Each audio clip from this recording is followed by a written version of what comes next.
environment, sometimes hostile environment, to stay true to his faith. Yeah? Yeah, definitely. I mean, I think that's the first. I started on that point because I think that's perhaps the most important one. Going through schooling, because you spend so much time with peer groups, with teachers, so many different people are challenging you constantly, and so little time at home. And it's when you're at home, are you actually talking to your parents? Are you talking about religious stuff? Are you talking about political arguments, or are you just talking about just normal mundane things or reggae music or whatever, which is all very interesting, but it's not necessarily what you need at that time.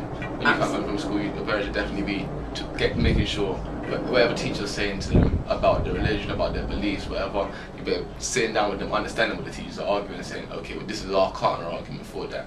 Absolutely, and it is absolutely fundamental, because with any other belief system, if you ask a Sikh child about theirs, very articulate, a child of Islam and so on and so forth. Now, one of the things that I've noticed as an elder growing up is I've seen children growing to manhood, right, and locks disappearing.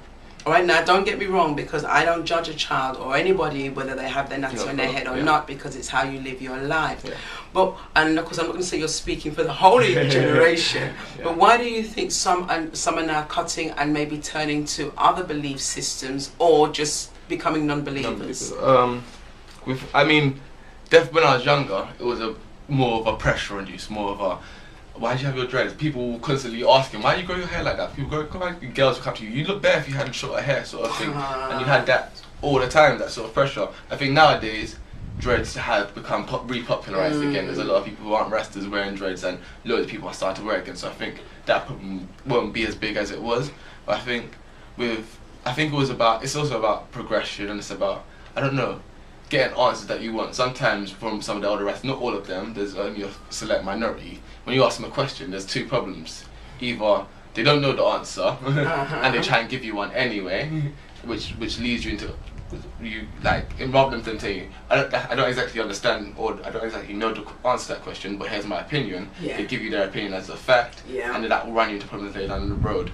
Or what happens is, they give you, I was reading an argument on Facebook the other day, and some Rasta girl, she asked, what's the purpose of life? And somebody said, to build the kingdom, look towards the kingdom within, and meditative consciousness. And I was saying, that's good, but today in the 21st century, once you get that inside, there's still back in our motherland, our holy motherland Africa, a bunch of dictators taking over the countries. There's still our diamonds, our gold still being taken away. Your meditative thing is good on a personal level, but like you introduced, Rastafari was a way of life, a personal way of life, but also a movement, and that's the movement element that I think has completely gone now. We've just almost become just like a religion. We go to church, we pray Rastafari, and then that's it. Everything's got all of our revolutionary energy. We send it up to heaven, and we don't put it out on the work and in the street, basically. Right. And that's the problem. And you see, and again, what I'm hearing there is that. And you're right, because you sit down and you have your reasonings. People are bringing their opinions, and they're quoting them as facts. And then when you're giving that to young minds, who then mature and start to unpick this so-called reasoning fact, they're thinking 2 and 2 is not making 4. Exactly, and that's why people are starting to go off to different religions and it's happening with our youngsters as well. So we have to be completely aware of what is happening. Right, and exactly, because the second thing that I'm hearing there is that maybe as elders we are letting down those who are coming forward, in the fact that, and I hear what you're saying, it's about becoming a religious thing and forgetting the movement side of it, the collective, right? Now, what I'm starting to see, and again, I'd like to get your opinion on this, is rather than us working as that collective, it's become very individualistic. Each person's doing their own thing, and then, what's always confused me with Rastafarian community is no matter what mansion you're in, I'm pretty sure 95 to 98% of the things we all agree on. There's just slight nuances. But those, for some reason, that small little 2%, we're going to spend the next 5 years trying to argue over, rather than saying, alright, you believe that, I believe this, let's work on the very basis so we can start building the institutions and schools, so we don't have to send our children to these schools where they're going to be bullied or called names or anything, where we don't have to send our children to we have to actually build physical structures. It's not all just about spirituality. Absolutely. And I'm always fascinated in history. I wonder 1,000 years from now on, the archaeologists who look back, they're going to be better equipped than we are. They're going to be able to go through your phone book and see who you're calling exactly, and they're going to say, what were these people who took the name Rastafari doing during the time of Rastafari, or the 10 years after Rastafari, what were they actually doing? So in part, again, it's about our legacy. What is our legacy? All right, and how are we trying to achieve and make it sustainable for our youth moving forward? And I do totally and utterly agree with you with that one. But what we're going to do now is we're going to take a short break. We need to make sure, I mean, even when I look at my little nieces and nephews and the schooling they're getting and the music they listen to and the television that's constantly, it's worse than it ever was for my generation. There's mobile phones, there's everything that's just constantly showing them something new images, new flashing lights. So it's important that we get institutions. So for me, the youth need to be looking at how we're going to get in teaching degrees, getting our own schools set up. I mean, they set up the free school system. I don't really trust it too much, but if we can get something good out of it, we should try and get a Rastafari free school. If we could get a scholarship education, we need to get more people going over to Ethiopia every year. I think there should be we should be sending a group of young Rastas over to Ethiopia to do development work. Because when I was at university, it was all the white students. Hundreds of them going to Ghana, hundreds of them going to Ethiopia, doing all the development. They come back writing down their CV, look at this.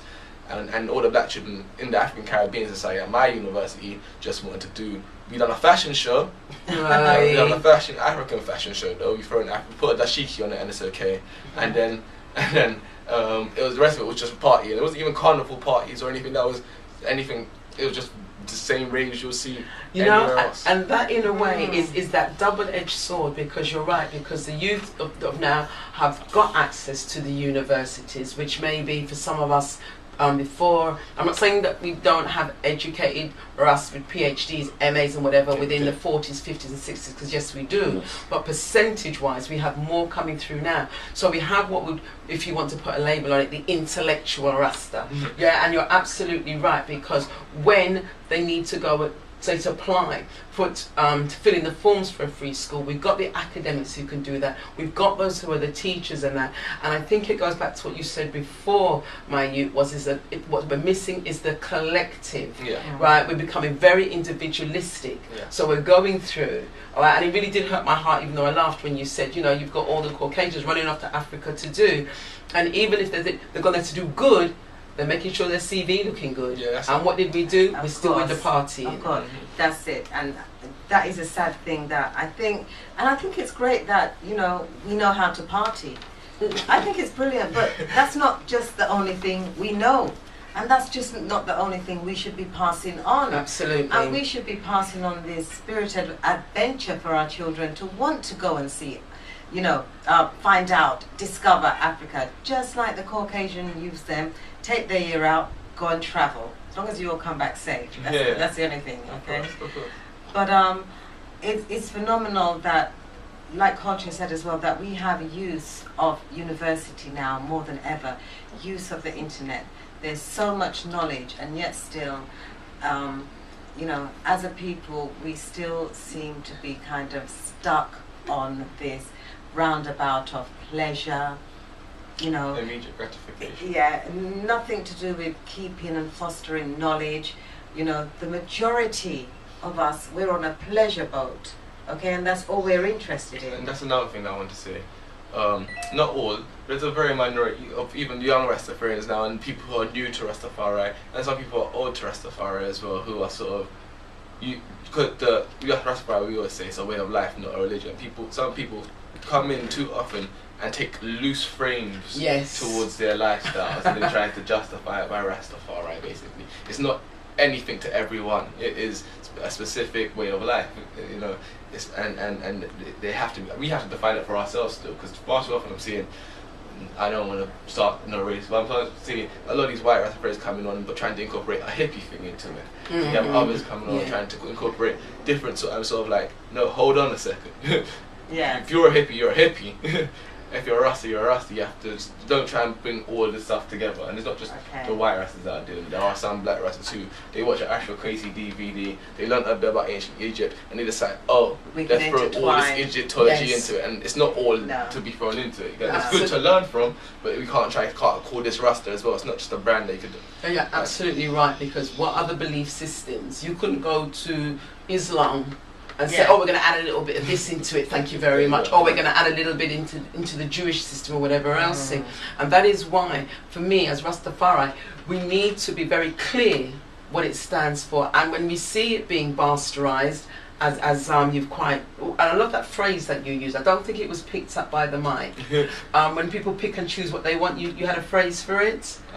Did I? Oh, okay, you did. I mean, you see, that's why we just catch it quick the first time. But anyway, maybe you'll get back to it. And it's being clear. And when you've seen people coming in and abusing, say, enough for we ting, all right? Because people just say, oh, it's a young belief. I said, excuse me, I get very annoyed when they say it's a young religion. No.